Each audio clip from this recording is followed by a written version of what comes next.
From Providence, Rhode Island, welcome to the Potterverse. It's a podcast dedicated to the book and film universe of Harry Potter. So grab your favorite wands and time turners and let's step into the night and to pursue that flighty temptress adventure.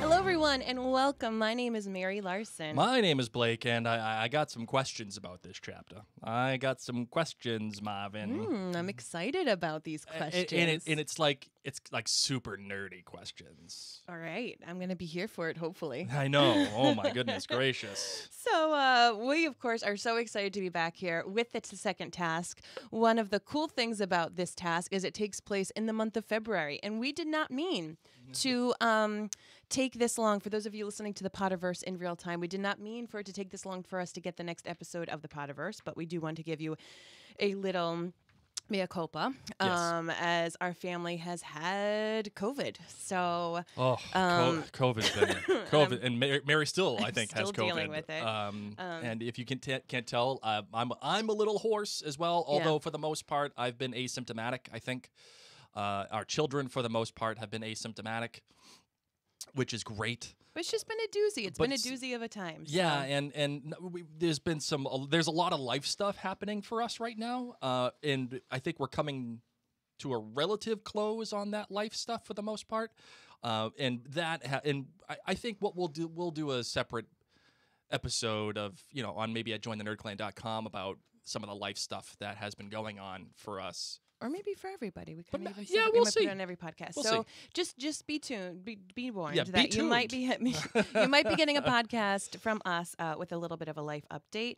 But let's delve into the Potterverse, shall we? Let's okay, do it. So we are here, chapter 26, the second task. You're well outside the time limit, though, Harry. Did it take you ages to find us? No, I found you okay. Harry's feeling of stupidity was growing. Now he was out of the water, it seemed perfectly clear that Dumbledore's safety precautions wouldn't have permitted the death of a hostage just because their champion hadn't shown up. Why hadn't he just grabbed Ron and gone? He would have been first back. Cedric and Crumb hadn't wasted time worrying about anyone else. They hadn't taken the Mer song seriously. And I chose this quote because I was actually listening to this chapter with our little lass. Mm-hmm. And she asked me, it's usually our little lad. Our little lad is like deep into Harry Potter. I mean, he could kick any of our butts when it comes to Harry Potter trivia at this point. He's so knowledgeable of it. And our little lass, being 6, still enjoys the series. But when she does ask questions, it's pretty interesting. And so we're listening to this chapter, and she said, Mom, why does Hogwarts put these students at risk, the Triwizard students and these kids, that they could actually die? Why would a school choose to do that? Yeah, it's a really great question. And Mary, I would love to know if you have an answer to that. I did have an answer for that. Okay, and then let's hear it, girlfriend. So I told her, I said, well, obviously, they clarify that none of these 4 hostages, the 4 friends that the merfolk were holding, were actually going to drown and die. It was just something to hurry them up a bit. But in regards to the Triwizard Tournament participants themselves, they can be hurt. They can. One of them does die. Things happen. Hashtag spoilers. Yeah. And so I told her, I said, one of the things that I want you to realize, Felicity, is that they haven't done this tournament for years because they did realize how dangerous it was for kids. And because of that, Dumbledore and the board made sure that there was an age cap.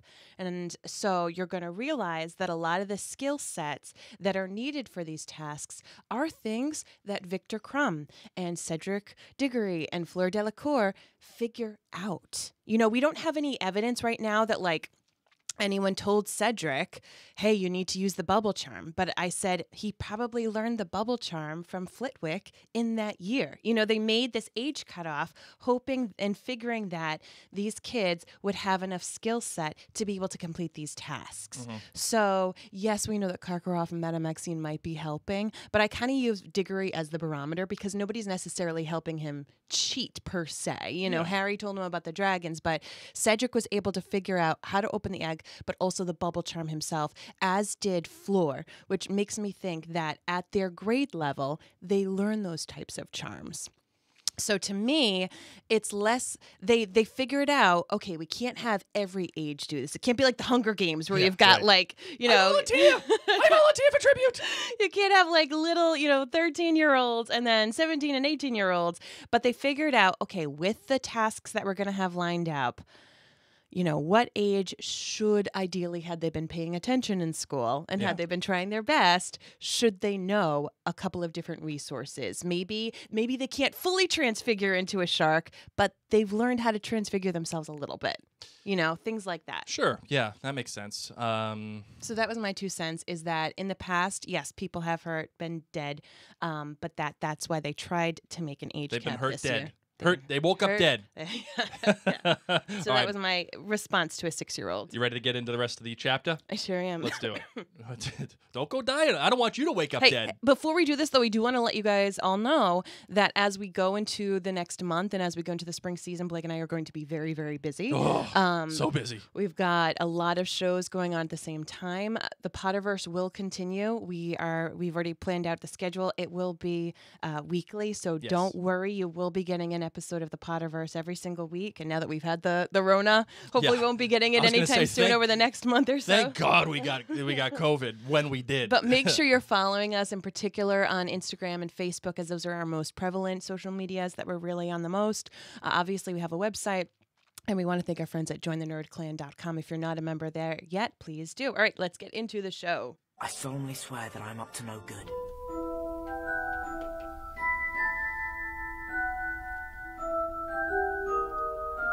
Quick recap. Of course, as I said, we are here in chapter 26, the second task. This starts off with Harry, Ron, and Hermione in charms class, learning like some banishing charms, and they're kind of just able to talk. It's a free-flowing class. Then they go to Care of Magical Creatures. Hagrid is back. He's sticking with the unicorn thing, so we're having some good moments there.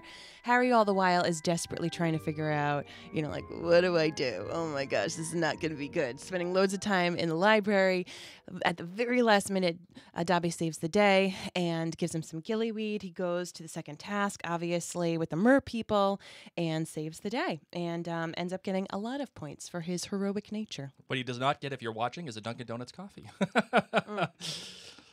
Oh, this is a reason why you have to watch us on the. You don't need to watch me right now. If you're just listening, trust me, you're not missing much. This is COVID Mary is not the usual minute with Mary. No. You need a minute with Mary.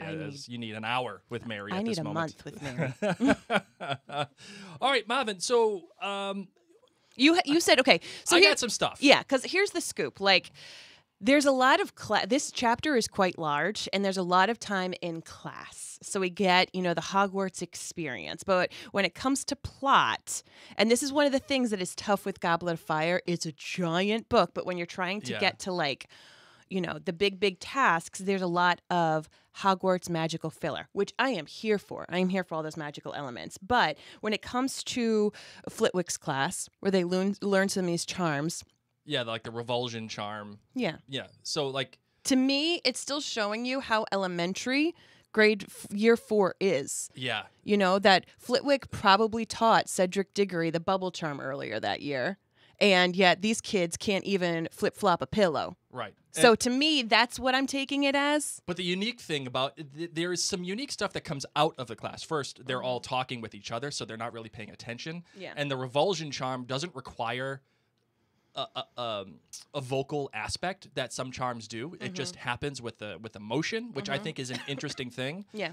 But also, some students are doing the charm on objects that are larger that they really shouldn't be able to do yet. So what does that say about them?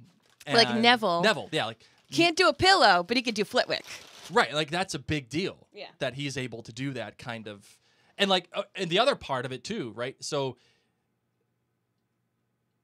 can you do an accio on a person? Ooh. Right, because if you can do a revulsion charm, can you do an accio? That's a great question. I do not know. Is that one of your questions that you really wanted me to know? Well, that's like a that's like a nerdy question that Okay. I have, right?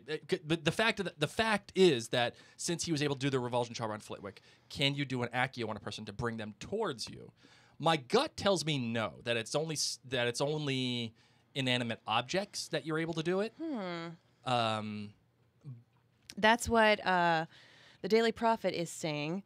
It is an object commonly used with a noun, of course, a thing. Yep. And it is one of the oldest and most commonly known spells in the world of magic. Can you accio a person? It says, yes, you can, but not directly. Accio is known to work on inanimate objects, while people, animals, and magical creatures may be indirectly affected or moved by the charm. It cannot move people directly through the charm itself. So you could perform that charm on an object that an individual is holding or wearing. Oh, okay. That can, though, also be difficult because sometimes objects move at the speed of light. So, say I were to say, like, accio Blake's shirt. Yeah. Possibly it could move you, but it could also like rip through you. It could also kill me. So, yeah. Death by shirt. Yeah. So that's an interesting thing. So Concur. And at the same time, the author uses a really cool technique here in the beginning of Flitwick's class, where Ron is saying, "Oh, Snape is the one that I think put your." Maybe he's trying to kill you, or maybe he's trying to put your name in the goblet." And Hermione is the one that steps in and says, "Guys, we've been over this. Chill. It's Times. not Snape." Mm-hmm. I find that a fantastic intervention from the author. If it was intentional, which I'm sure that it was, then that's great. If it's unintentional, it's even better, because Hermione is stepping in saying, "Stop worrying about Snape." Mm-hmm. And that is, I think, a direct message to us as readers, like, guys, this is not Snape. Mm-hmm. But the funny thing is, she also, she has that through a veil, right, the author? Mm-hmm. Because we have been so trained to distrust Snape that we're kind of dismissing Hermione at the same time. Well, I think you get the happy medium with Harry's response, where he says, okay, yeah, sure. He's like protected us in, Philosopher's Stone, and he tried to help us last year with the werewolf.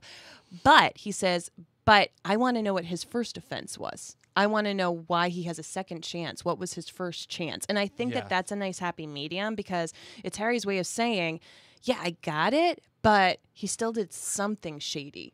And I'd love to know what that is. Yeah, that's that, and I think that's a fair statement from Harry.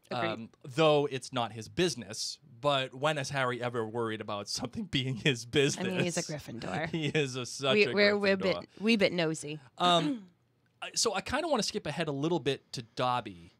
I like the fact that Dobby is included. Yeah, because we had the Hagrid bit, but I don't think anything really comes to the Hagrid bit, aside from whatever. So he's what? now happy. Yeah, he's happy, and he believes that Harry's able to do it. Whatever. So what? The Dobby thing is... It shows why Harry didn't ask him for advice. Like, Harry Yes. could have asked for people's advice. Okay, yeah, continue, Dobby. The Dobby thing is interesting. Okay. And I will say that I liked the film's adaptation better. Where was Neville? Where it was Neville. Okay. Who was ostensibly given this information by Moody when they spoke to each other over a cup of tea after Agreed. Right? So, and that knowledge of gillyweed and herbology, since we have an understanding that Neville has inclination, a special inclination or talent for herbology, that makes sense to me. For Dobby, in this case, it doesn't make sense in that, yes, Mad-Eye Moody probably had this conversation in front of Dobby, and he intentionally had it in front of Dobby with whoever about all the information. Okay, so Blake, once again, has not read this book, but yes. So Faux Moody, Barty Crouch Jr., does have a conversation with McGonagall about it, and Dobby overhears that. Yeah, so this is how... And I'm only going off of what, the movie has told me so far, right? So you would imagine that Moody is the one that gives the information to Neville in the film, so I think naturally it's easy to expect that Moody is the one who gives the information to Dobby. What I am worried about, though, is that Dobby just kind of comes out of nowhere again and has this information and gives it to Harry 10 minutes before, already has the gillyweed in hand, like everything is done, boom, on the way, see you later. I just find that to be a tad convenient and very writerly. Is that a fair criticism? I think I think I need to double check the timing of when Dobby would have heard this information. Maybe he just heard it that night. Yeah. Yeah, but even, even if it was that night, you would think that Dobby, given his relationship with Harry, would be... Maybe it was just 10 minutes ago. But there's no way... I don't know. How There's could there be no way? Since Barty Crouch, Faux Moody, is the one that has been guiding Harry throughout this whole thing, Yes. there's no chance that Faux Moody is allowing this to go that far without an answer. Okay, I appreciate. You see what I'm saying? Like I need to double check the timing, if it says the timing of when this conversation happened, because I agree with you. If Dobby's been sitting on this gillyweed thing for a month, like, what are we doing? And now, mind you, Dobby's not at all in the movie Goblet of Fire and the whole Winky thing and the whole house elf thing. So it would have been weird to just be like, oh, by the way, I'm working in Hogwarts and you're only going to see me once in this movie. It would have been really awkward. So I agree with you for cutting out the whole spew and house elf bit from Goblet of Fire. They did a really good job tying up loose ends, giving Neville a little bit more something. So I agree with you. And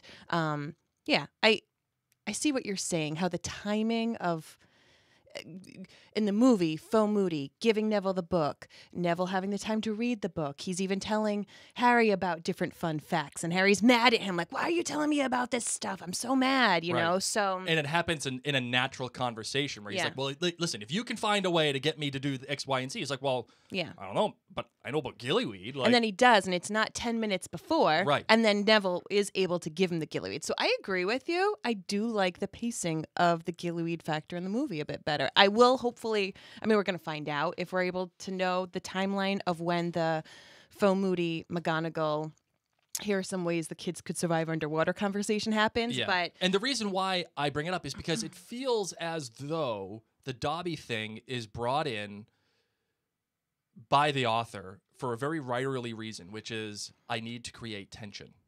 I need to create some kind of urgency here before the second task.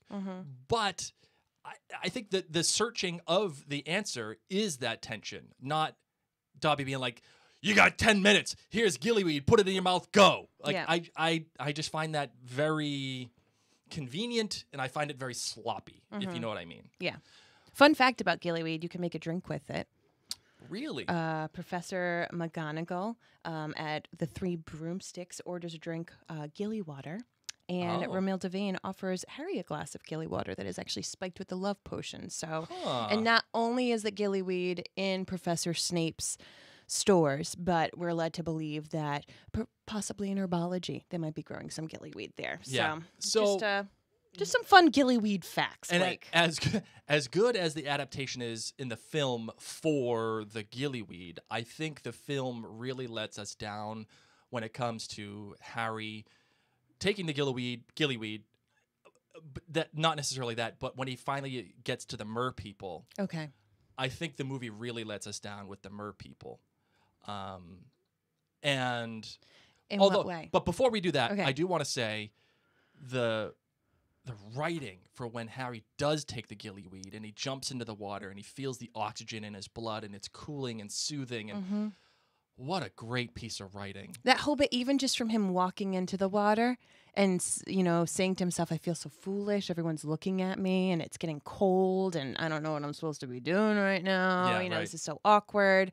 And then all of a sudden, like you said, how he feels cool but not cold, and how fast he's able to swim. Like, you get that kind of from the movie, but it was very descriptive, where I enjoyed this description a lot. Yeah, I wish we got something of the feeling from Harry. I think you do as best as they can. He finds his webbing. His excitement of how cool this is that little, like, flip in the water, That's I think. true, yeah, good point. So I think they did the best they could. I would... Without him having an inner monologue, like, this is so cool. Yeah, I love magic. Yeah. Good point. But the merpeople, I think, in the film are characterized as just like nothing. And visually?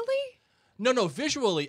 Because I think visually they did a really good job describing. No, but what I mean is, like, in the book, there is a society Yes. There are paintings. It feels like there are They songs. have pet Grindylows. Yeah, there's language.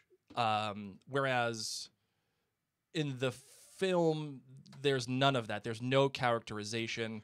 I love the fact that the merpeople that this seems like a big deal. The fact that the Triwizard Tournament is happening, and there's almost like a ceremony to it all. Whereas in the film, it's just like we have these spears and like. It's a time thing. So once again, this is part of the magical world, like they didn't have the unicorns and all these charms classes, and you don't get to explore the world of the merpeople in that movie. I mean, who knows? Maybe the merpeople will be explored in the next Fantastic Beasts. Maybe. Because I agree with you. They're pretty cool. But I don't think it takes that much more time. It almost reminds me, if you will, of, the Gungans in Episode 1 of Star Wars. Yeah. Like, can you establish that there's a... Hold on, let me just finish. I know that is a bad that was word. like a swear word. Let me... Fine. And maybe that's I'll why. take it. Maybe that's why. Maybe because the Gungans kind of came out around the same time. No. But years later, this came out. So maybe Yeah. they were worried they were going to look like Gungans. Well, there was a sense of a society established in the Gungan world, right? Correct. Okay, great.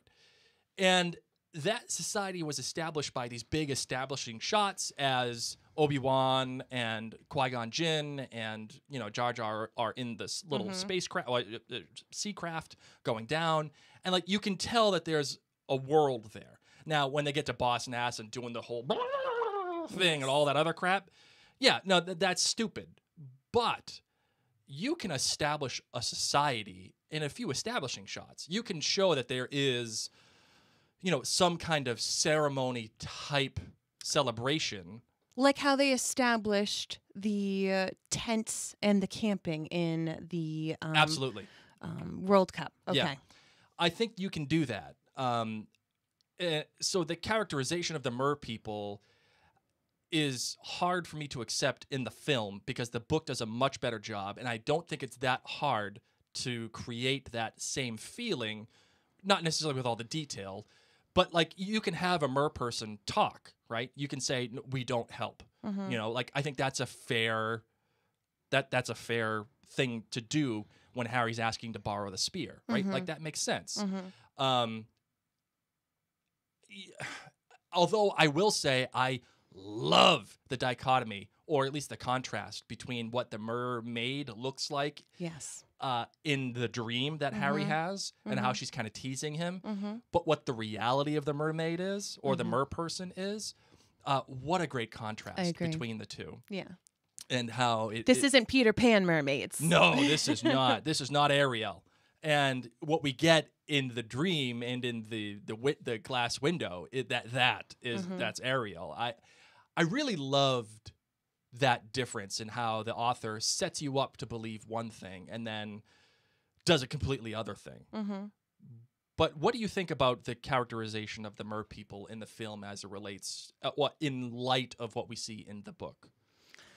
Dramatically less. And, I think that for people who are fans of the Potterverse, Goblet of Fire is easily one of your top books because of the universe that is expanded.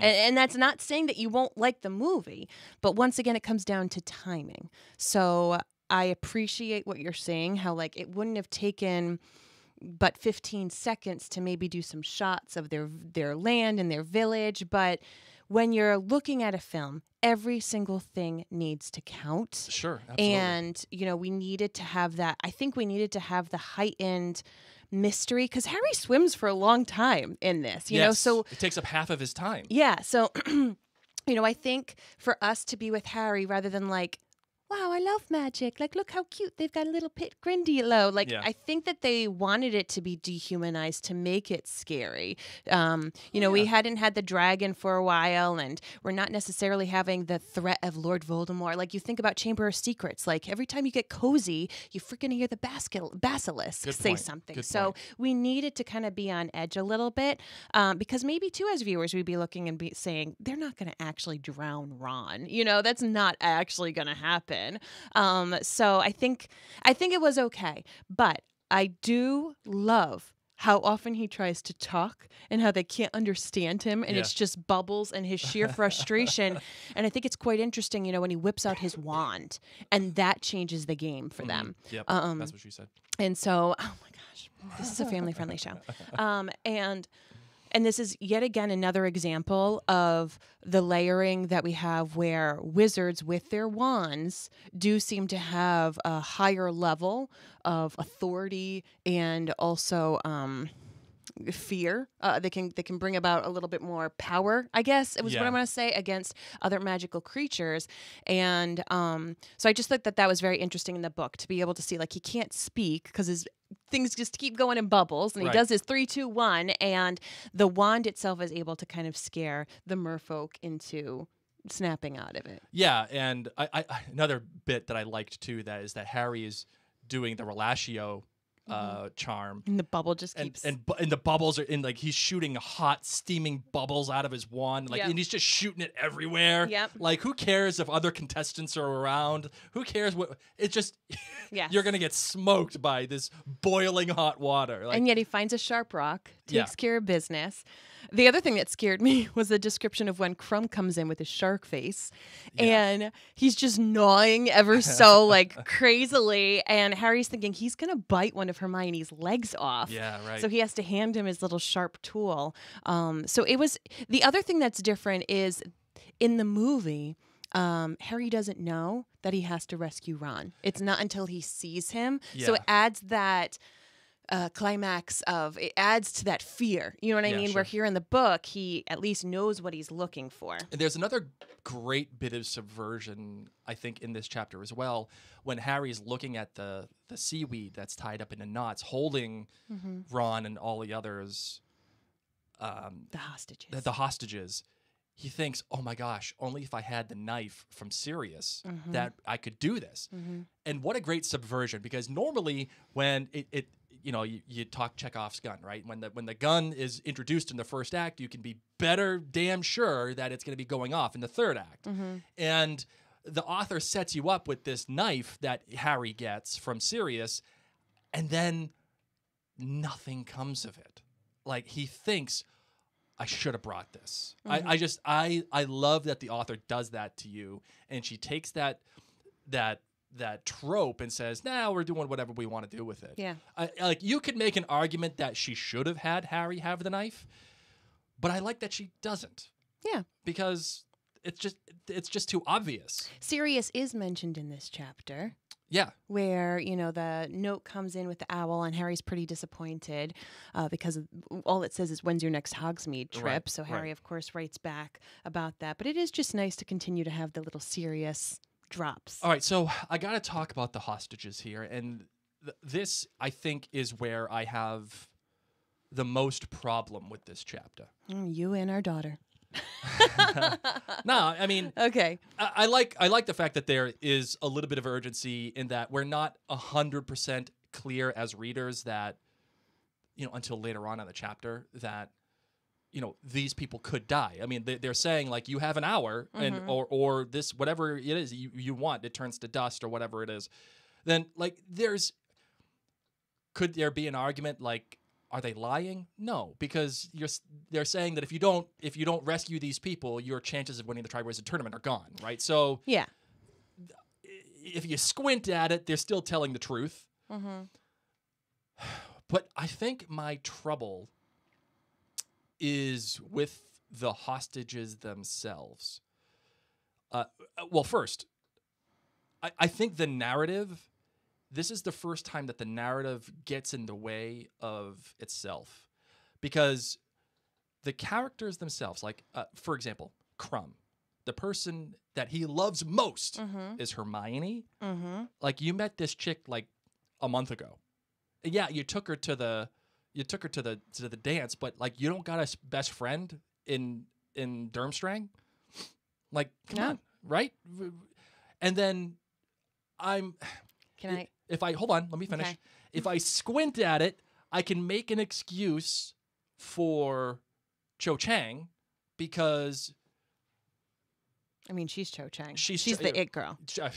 She is the it girl, right? And for what the heck's his name? Cedric. Cedric, thank you.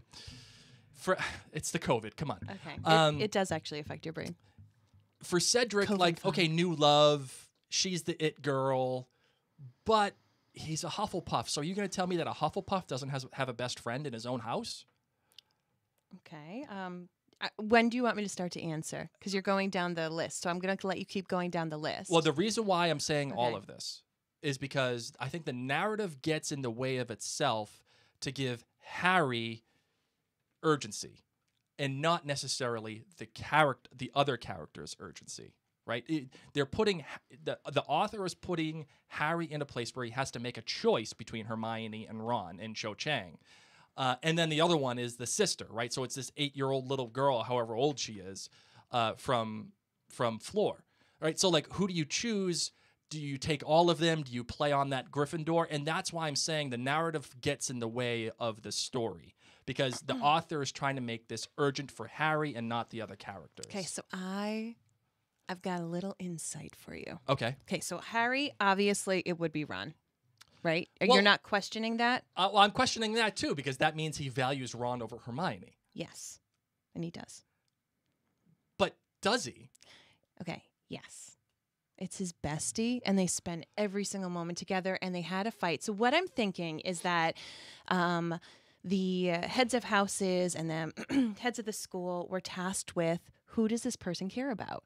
And McGonagall and Dumbledore are all up in the kid drama. And they were like, Harry and Ron aren't getting along. Oh my gosh, they made up. And then who did Harry spend all of the time with at the Yule Ball?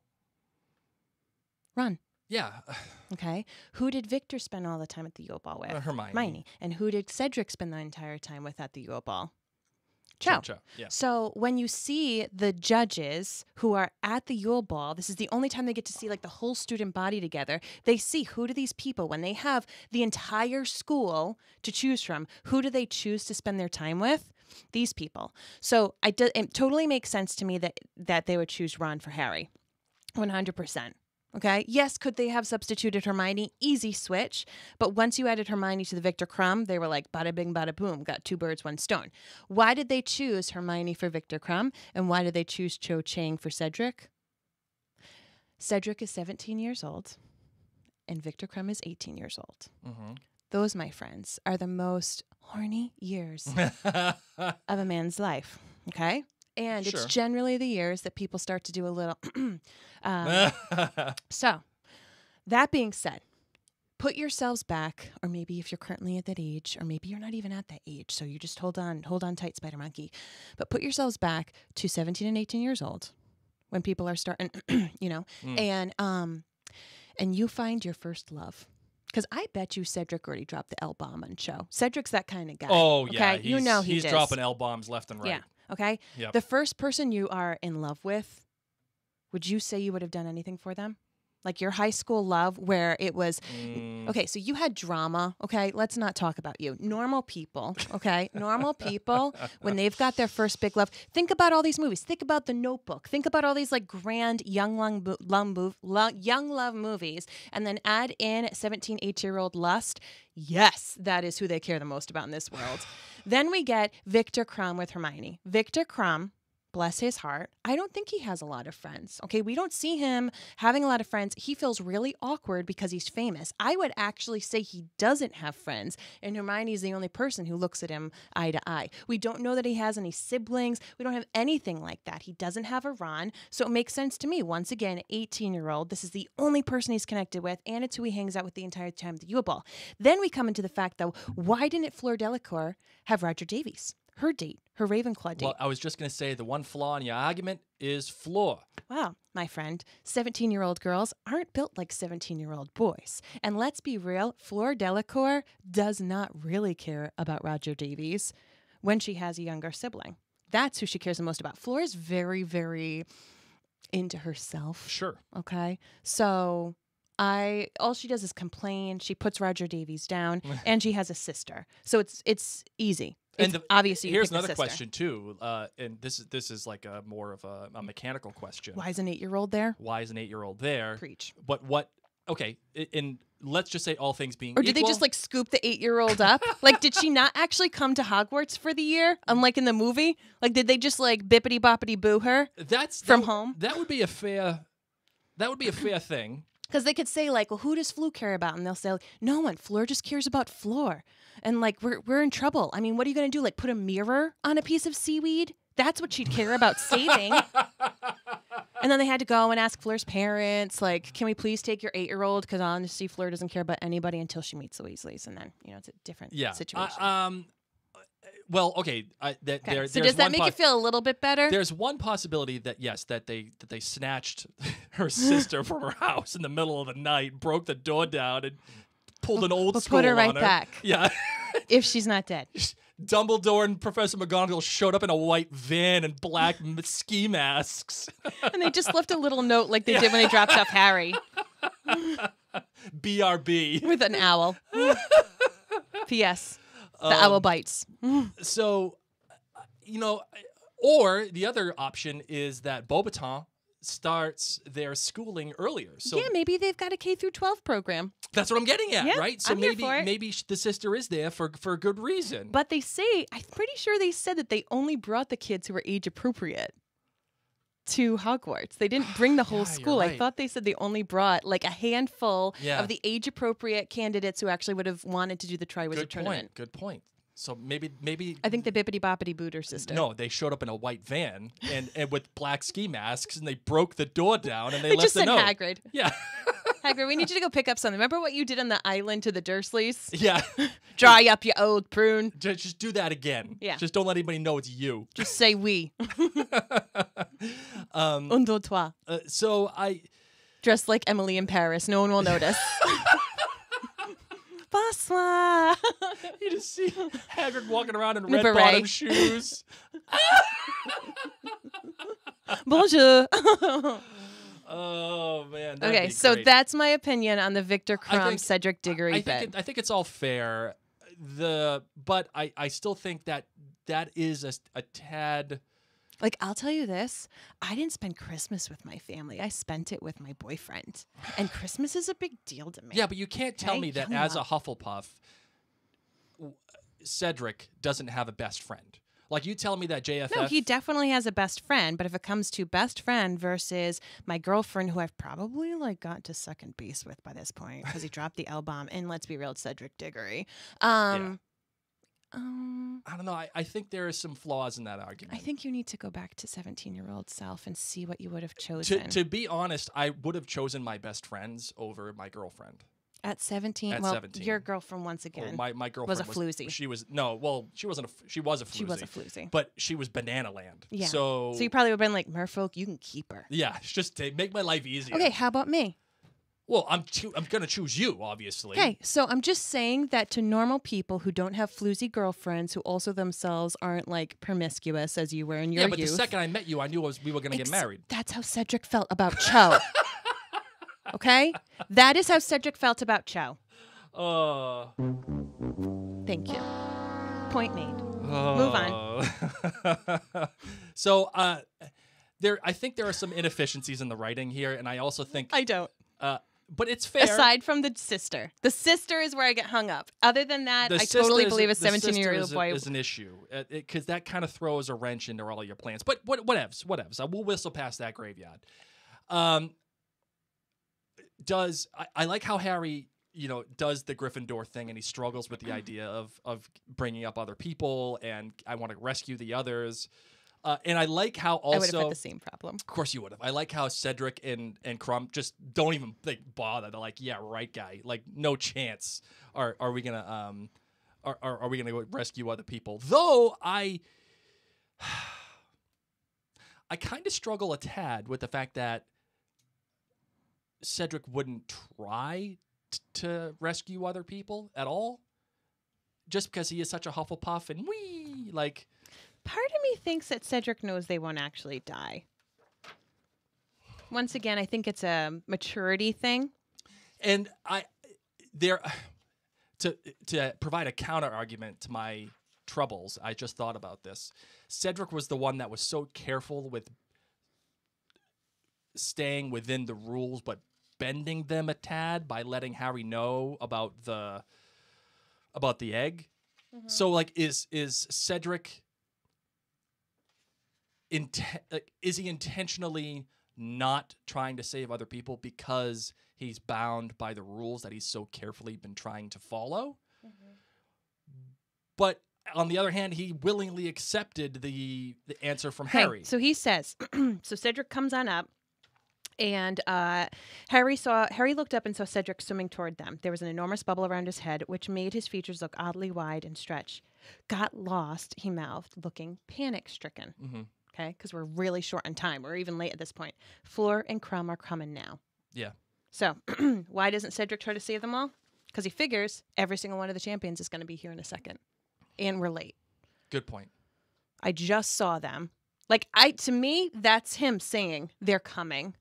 We're going to be okay. We don't need to save them all because they're all going to be saved. Yeah. So, sorry, Blake. One more thing that stands out to me in this chapter is Percy.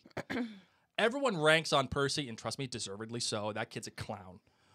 But the way that he expresses his urgency and love for Ron in this moment, where he isn't clear. One of the things that I recognized as I was reading this, McGonagall is the one who tells Hermione and Ron, "Hey, come to my office," and she's the one who snatches them. But she tells them. No, I know, but still, she's in the movie they don't show that at all, which is it's an interesting differentiation, right? But and I'm sure that they're not going to volunteer for this thing if they know that they're going to croak, right? So they Correct. They have an understanding, But you don't think Percy got that sticky note that don't worry that we won't chance. actually kill them, right?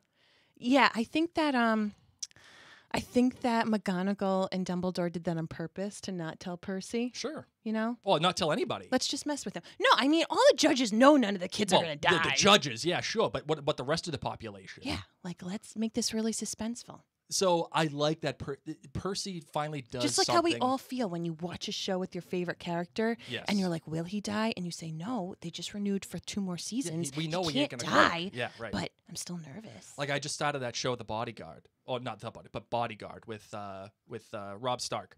And there's this scene in the beginning that starts off, and there's this suicide bomber that he kind of Be careful. runs into. Family friendly. Mm-hmm. Well, no. I know.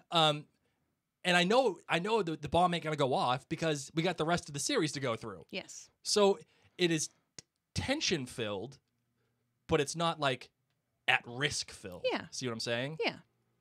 But I do love that Percy finally does something that you can relate to as a human. Percy gets better in the books. He gets worse and then he gets better. He has his moments. Okay, we all have those people in our lives. Yeah. That we're oh, but you're not really bad. Yeah. Percy has a heart. Harry buys Dobby some more socks. He decides he's going to buy him enough socks for one day every year. Because Lord knows, Harry Potter's loaded.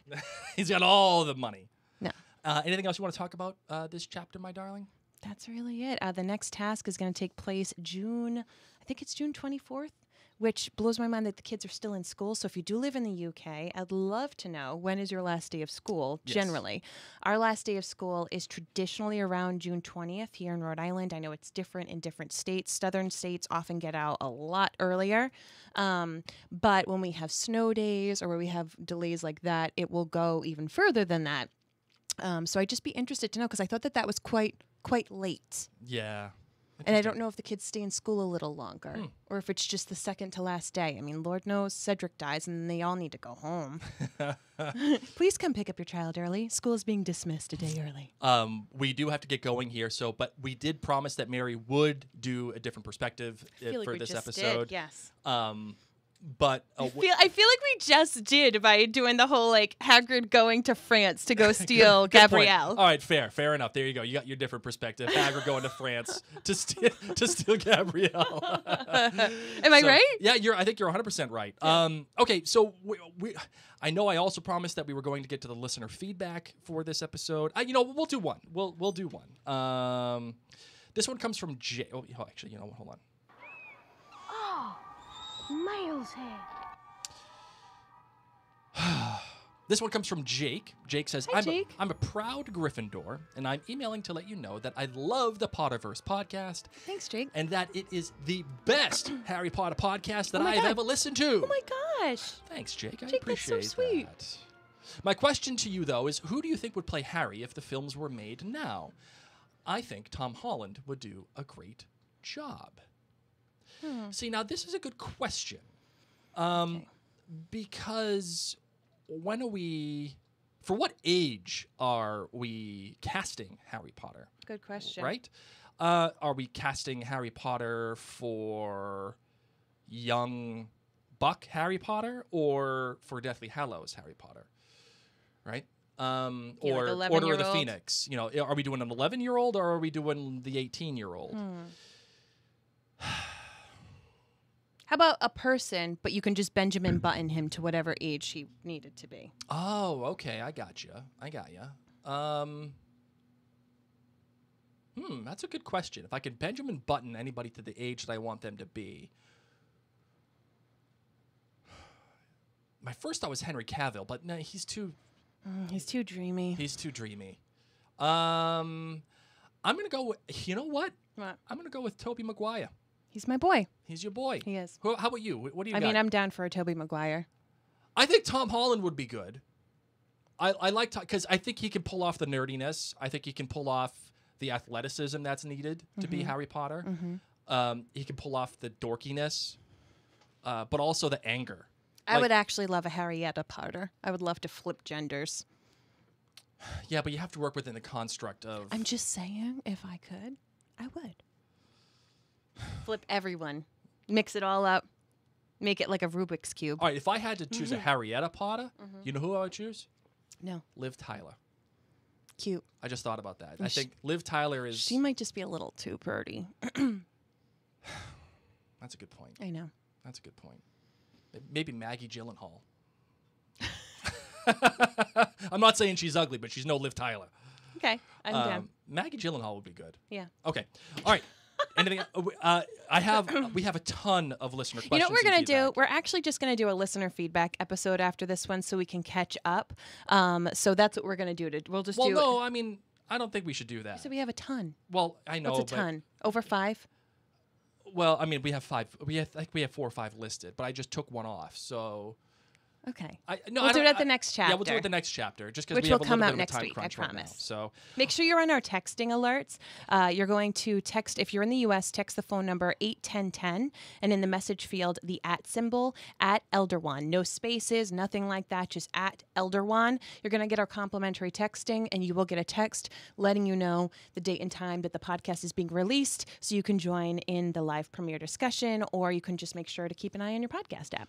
all right, Marvin, you ready to close this bad boy out? I sure am. Let's do it.